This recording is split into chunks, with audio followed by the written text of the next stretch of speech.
Uranium తిరిగిచ్చేస్తా అన్నారు. ఒప్పందానికి సిద్ధమన్నారు. త్వరలోనే పాకిస్తాన్కు వెళతా. ఇది ట్రంప్ లేటెస్ట్ ప్రకటన. దీనికి ఇరాన్ ఏముందో తెలుసా? ట్రంప్ పగటి కలలు కంటున్నాడు అని. అవును, ఒప్పందం లేదు, యురేనియం తిరిగిచ్చేది లేదని టెహ్రాన్ తేల్చి చెప్పింది.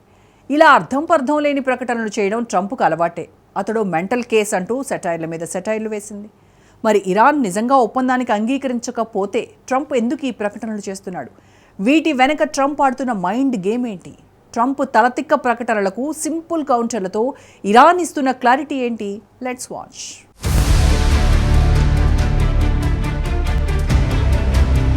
శాంతి చర్చల వేళ సంచలన ప్రకటన చేసిన ట్రంప్.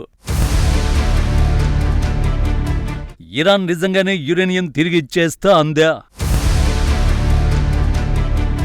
ట్రంప్ పాకిస్తాన్ వెళతానని ఎందుకంటున్నాడు? If you look at the stock markets up, everything's doing really well. And the big thing we have to do is we have to make sure that Iran does not have a nuclear weapon, because if they do, you want to talk about problems, you'd have problems. So very important is that Iran does not have a nuclear weapon, and they've agreed to that.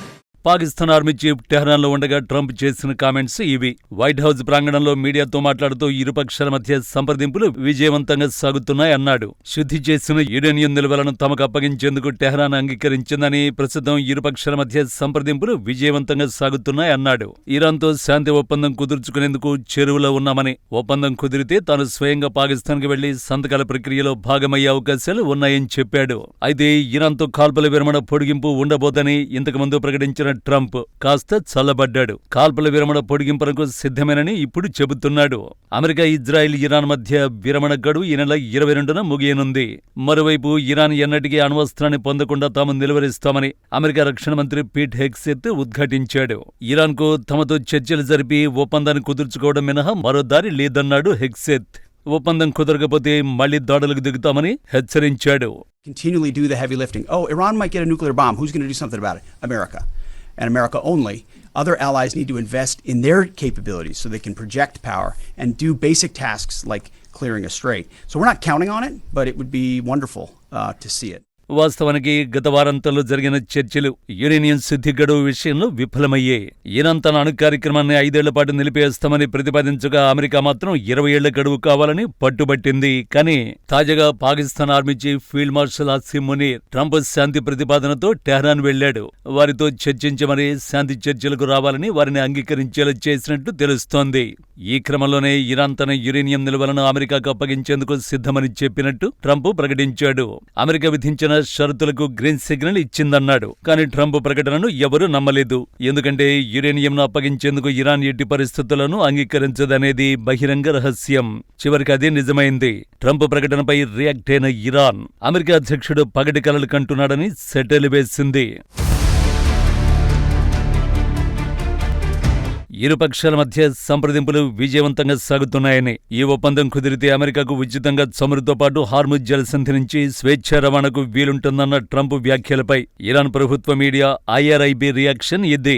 Trump గాల్లో కోటలు కడుతున్నారంటూ ఆయన మాట్లాడిన వీడియోతో IRIB ఓ post చేసింది. దీనికి అదనంగా ఓ Persian సామెతను ఉటంకించింది.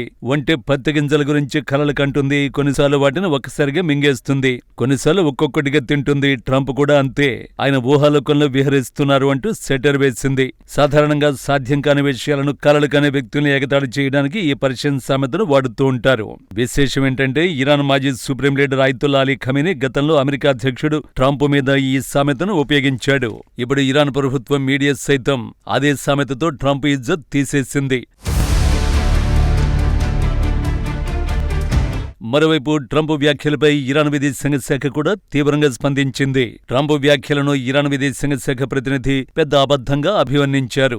అబద్ధాన్ని పదే పదే నిజమని నమ్మించే ప్రయత్నం చేయడంలో ట్రంప్ గోబెల్స్ సిద్ధాంతాన్ని పాటిస్తున్నారని ఎద్దేవా చేశారు. అలాగే ట్రంప్ వాడిన న్యూక్లియర్ డస్ట్ అనే పదాన్ని ఇరాన్ మీడియా సోషల్ మీడియాలో ట్రోల్ చేసింది.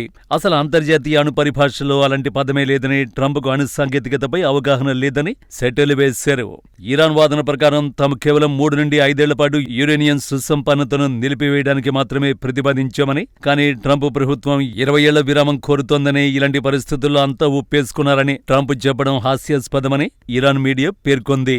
ఇరాన్ ప్రభుత్వ మీడియా విదేశాంగ శాఖ ఇచ్చిన క్లారిటీ చూస్తుంటే ట్రంప్ చెప్పినవన్నీ అబద్ధాలే అని అర్థమైపోతుంది. కానీ ట్రంప్ ఎందుకిలా అబద్ధపు ప్రచారాలు చేస్తున్నాడు? గ్రేట్ డీల్ మేకర్ ఈ ఇమేజ్ కోసమే డొనాల్డ్ ట్రంప్ నోటికొచ్చిన అబద్ధాలు ప్రచారం చేసేస్తున్నాడు. ట్రంప్ తనను తాను ప్రపంచంలోనే అత్యుత్తమ ఒప్పందకర్తగా చెప్పుకుంటాడు. ఇరాన్ లాంటి మొండి దేశాన్ని కూడా దారికి తెచ్చానని, వారు తన మాట విని యురేనియం అప్పగిస్తున్నారని చెప్పడం ద్వారా తన వ్యక్తిగత ఇమేజ్ని పెంచుకోవాలనేది అతడి ప్రయత్నం. ట్రంప్ తన మద్దతుదారులకు ఎప్పుడో ఒక విషయాన్ని బలంగా చెబుతుంటాడు. గత అధ్యక్షులు సాధించలేనిది నేను సాధించాను అని. ఇరాన్ అణుముప్పును తాను పూర్తిగా తొలగించానని చెప్పడం ద్వారా వచ్చే మిడ్ టర్మ్ ఎన్నికల్లో తన ఓటు బ్యాంకును పదిలపరుచుకోవాలని భావిస్తున్నట్లు విశ్లేషకులు అభిప్రాయపడుతున్నారు. ముఖ్యంగా అమెరికాలోని ఇజ్రాయెల్ అనుకూల ఓట్లను ఆకట్టుకోవడానికి ఇరాన్ను లొంగదీసుకున్నారనే వార్త ఆయనకు బాగా ఉపయోగపడుతుంది. ఇక ఇరాన్ మీద ఒత్తిడి పెంచడానికి ఇది ఒక వ్యూహం కూడా కావచ్చనేవారు ఉన్నారు. ఒప్పందం జరిగిపోయింది అని ప్రపంచానికి చెప్పడం ద్వారా ఇరాన్ ఒకవేళ వెనక్కి తగ్గితే అది ఇరాన్ తప్పిదమే అన్నట్లుగా చిత్రీకరించవచ్చు. దీనివల్ల ఇరాన్ మీద అంతర్జాతీయ సమాజం నుంచి మరింత ఒత్తిడి పెరుగుతుంది. అంతేకాదు, మిడిల్ ఈస్ట్ లో ఉద్రిక్తతలు ఇలాగే కొనసాగితే చమురు ధరలు పెరిగి అమెరికా ఆర్థిక వ్యవస్థపై ప్రభావాన్ని చూపుతాయి. ఒప్పందం కుదిరింది, అంతా ప్రశాంతమని ట్రంప్ ప్రకటించడం వల్ల మార్కెట్లు స్థిరంగా ఉంటాయి. ఇలా ట్రంప్ అబద్ధాల వెనుక పక్కా లెక్కలు కనిపిస్తున్నాయి. మరి యుద్ధానికి ఎండ్ కార్డ్ సంగతి ఏంటి అంటారా? దానికి సమాధానం అంత ఈజీ అయితే కాదు.